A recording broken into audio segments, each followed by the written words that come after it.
हमेशा जब भी डिमोटिवेट हो तो आप ये सोचना कि ऊपर वाले का जो प्लान बनाया होगा उसने, वो आपसे तो बेहतर ही बनाया होगा उसने। तो उसके ऊपर थोड़ा सा अपना जो कर्तव्य, अपना जो बोल सकते हैं हमारा, आपके हाथ में जो चीजें हैं उसको आप कर सकते हैं। आपके हाथ में जो चीज नहीं है, भविष्य क्या होगा क्या नहीं होगा, इन सब चीजों को नहीं सोचना। मानता हूं भाई, जब हम इंजीनियरिंग करते हैं उसके बाद बहुत सारे थॉट्स आते हैं, बहुत सारे दोस्त आपके आईटी में जाएंगे, इसमें जाएंगे, बहुत सारी जगह पर अलग अलग जॉब कर रहे होंगे, तो आपके मन में भी कहीं ना कहीं आएगा चीजें कि यार मैं क्या प्रिपरेशन कर रहा हूं। तो जो चीज आसानी से मिल जाए, एक हमेशा चीज ध्यान रखना, जो चीज आसानी से मिल जाए उसकी इंपॉर्टेंस कम होती है, और जो चीज थोड़ी तकलीफों से, थोड़े स्ट्रगल से मिलती है उसका इंपॉर्टेंस ज्यादा रहता है ना। तो ये चीज थोड़ा सा खुद को मोटिवेट, सेल्फ मोटिवेट रखने की कोशिश करना। जर्नी थोड़ी सी लंबी है, बिल्कुल इमोशन में आके 10-12 घंटे की पढ़ाई स्टार्ट नहीं कर देना, बिल्कुल धीरे से स्टार्ट करना। और मैं एक चीज बता दूं कि आपको पढ़ाई एटलीस्ट 5 से 6 घंटे अगर आप प्रतिदिन पढ़ाई करते हैं, इफेक्टिव पढ़ाई, बहुत सफिशियंट है। बस इसकी कंटिन्यूटी ब्रेक मत होने देना, ठीक है। चलिए, तो अब हम देखेंगे इलेक्ट्रिकल के लिए आपको क्या करना है। प्रायोरिटी मैंने बता रखी है कि रैंडमली मत पढ़ना, नेटवर्क, डिजिटल, सिग्नल। देखिए सिग्नल को पहले मैं ग्रुप ए में नहीं डालता था, बट अब क्या हो रहा है ना, अब गेट एग्जामिनेशन में आप देखिए कि हर सब्जेक्ट से ठीक ठाक इक्वली वेटेज करने पे आया है। सबका तो इक्वली नहीं बोलूंगा, बट ये मान के चलिए सिग्नल वगैरह से जब क्वेश्चन कम आते थे, बट अब इजी क्वेश्चन आने लगे हैं, तो अपने को सिग्नल को भी अब अच्छे से पढ़ के जाना है। तो network, digital, signal, control, maths, तो ये होता है इजी और स्कोरिंग, इजी प्लस स्कोरिंग। तो इसको तो आना ही आना चाहिए। कोई, मैं अभी बड़ा हैरान हो जाता हूं, कोई 4-5 साल से तैयारी कर रहा है और इनमें से 2-3 सब्जेक्ट नहीं आते हैं उसको, तो मैं सोचता हूं तुम कर क्या रहे हो भाई। आपका इजी और स्कोरिंग तो सबसे पहले खत्म होना चाहिए। कोर के पीछे मत पगलाओ, पहले इजी और स्कोरिंग खत्म करो। सेकंड नंबर पे आपका आता है फिर कोर सब्जेक्ट। तो एक लेयर, देखिए ये जब चीजें होती है ना इजी और स्कोरिंग, तो मेंटल लेवल आपका बढ़ चुका रहता है, बिल्कुल आपकी यहां पे मजबूती आ चुकी है, कॉन्फिडेंस लेवल अलग होता है, पढ़ने की हैबिट हो चुकी है, आदत पड़ चुकी होती है। अब आप इस कोर सब्जेक्ट को ग्रास्प बहुत तेजी से करते हो, बहुत तेजी से, मतलब बहुत तेजी से। तो फिर उसके बाद क्या आएगा, आपको ये कोर सब्जेक्ट आपको टच करना है।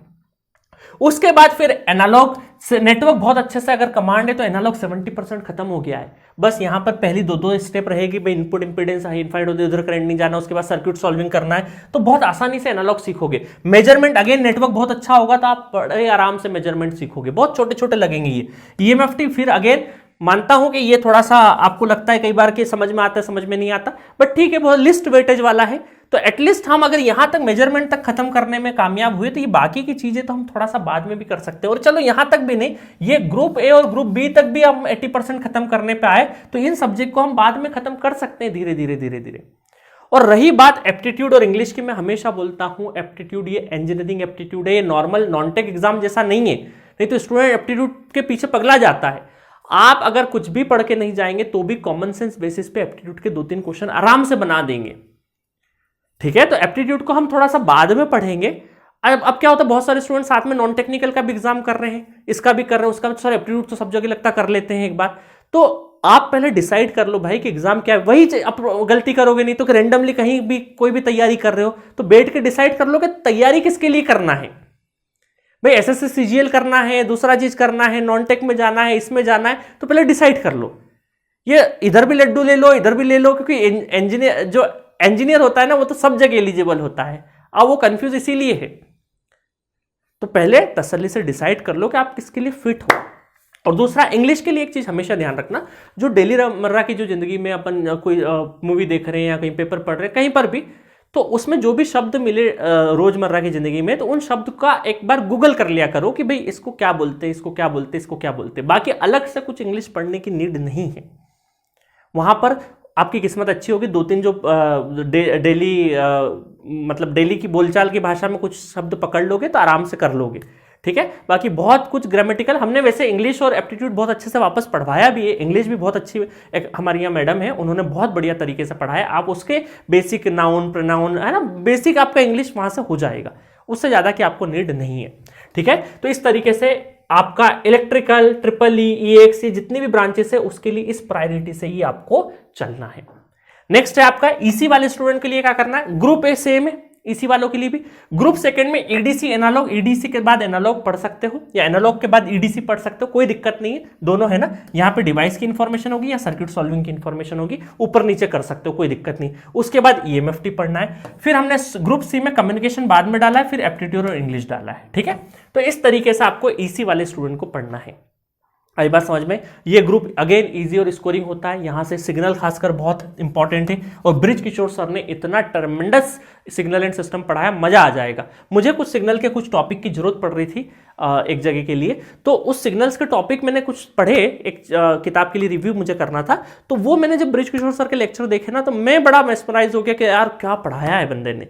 तो आप जाके डेफिनेटली एक्सप्लोर करना, बहुत बढ़िया तरीके से सर ने पढ़ाया, ठीक है। चलिए, तो इसी के प्रायोरिटी इस तरीके से आपको करना था। नेक्स्ट है इंस्ट्रूमेंटेशन वाले स्टूडेंट। इंस्ट्रूमेंटेशन वालों के लिए अगेन ग्रुप ए क्या है, कॉमन है, इसी तरीके से आपको तैयारी करना है। अब सबसे बड़ा सिलेबस इंस्ट्रूमेंटेशन का हो गया है, जब से 2021 गेट से सिलेबस चेंज हुआ ना, उसके बाद से, ठीक है।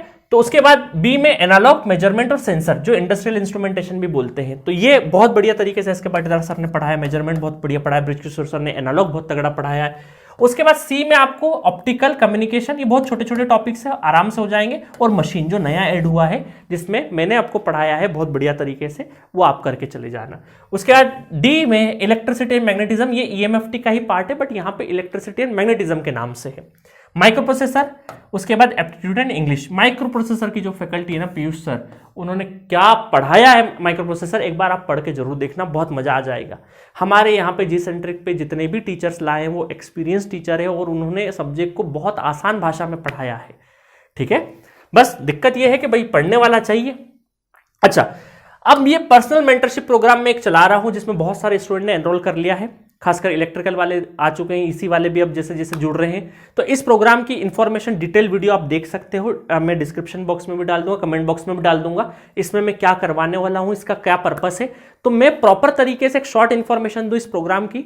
तो मैं कुछ पैसे लेता हूं, पैसे के नाम पे मैं लेता हूं 500 रुपये महीना, है ना, और जो 6 महीना का देना चाहे तो 2500 दे सकता है, और साल भर का देना चाहे 5000 ले सकता है, ठीक है। ये चाहे स्टूडेंट कहीं का भी हो, जी सेंट्रिक का हो, किसी अदर कोचिंग का हो। अगर किसी स्टूडेंट को लगता है यार मैं अपने हिसाब से टाइम टेबल सेट नहीं कर पा रहा हूं, या मैं अपने हिसाब से अपनी पढ़ाई को ड्राइव नहीं कर पा रहा हूं, कोई ना कोई एक्सटर्नल मीडियम चाहिए, तो मैंने क्या किया है, एक प्रोग्राम लॉन्च किया है, मैं अपने हिसाब से चलाऊंगा, फिर मैं आपकी नहीं चलने दूंगा, मैं डांटूंगा भी आपको, और आपको हर हफ्ते एक टारगेट सेट करके दूंगा, और आपको हर हफ्ते एक मीटिंग करूंगा। मतलब महीने में मैं 4 मीटिंग करूंगा, और आपकी प्रोग्रेस रिपोर्ट जानूंगा। जहां गलती होगी, सपोज करो 1-2 हफ्ते में आपने कुछ गड़बड़ करी पढ़ने में, तो उसी को हम 3rd हफ्ते में सुधार देंगे।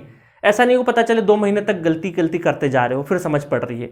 तो ये मेंटरशिप प्रोग्राम है, मैं अपना टाइम दे रहा हूं, और इसमें वही लोग आना जो सिंसियरली डांट खाने के लिए तैयार है, जिनको मैं बहुत अच्छे से, मैं चाहता हूं इस प्रोग्राम में मैं जितने भी स्टूडेंट को ट्रेनिंग दूं, एटलीस्ट वो अंडर 500 की रैंक आराम से लेके आए, है ना। क्योंकि जितनी भी चीजें हैं अभी तक तो सर, और ऐसे स्टूडेंट, अच्छा बहुत सारे स्टूडेंट पूछते हैं सर हम ज्वाइन करें नहीं करें, तो पहले तो वीडियो देखना, पर्पस जानना पहले तो। दूसरा है कि अगर आप खुद से अपना डिसिप्लिन नहीं मेंटेन कर पा रहे हो, देन यह प्रोग्राम आपके लिए बहुत बेनिफिशियल है ना। इसका किसी कोर्स से लेना देना नहीं कि जी सेंट्रिक से ही पढ़ना है या नहीं पढ़ना है, किसी भी टीचर से पढ़ो, कुछ भी पढ़ो, that is independent, it's my personal programme, ठीक है।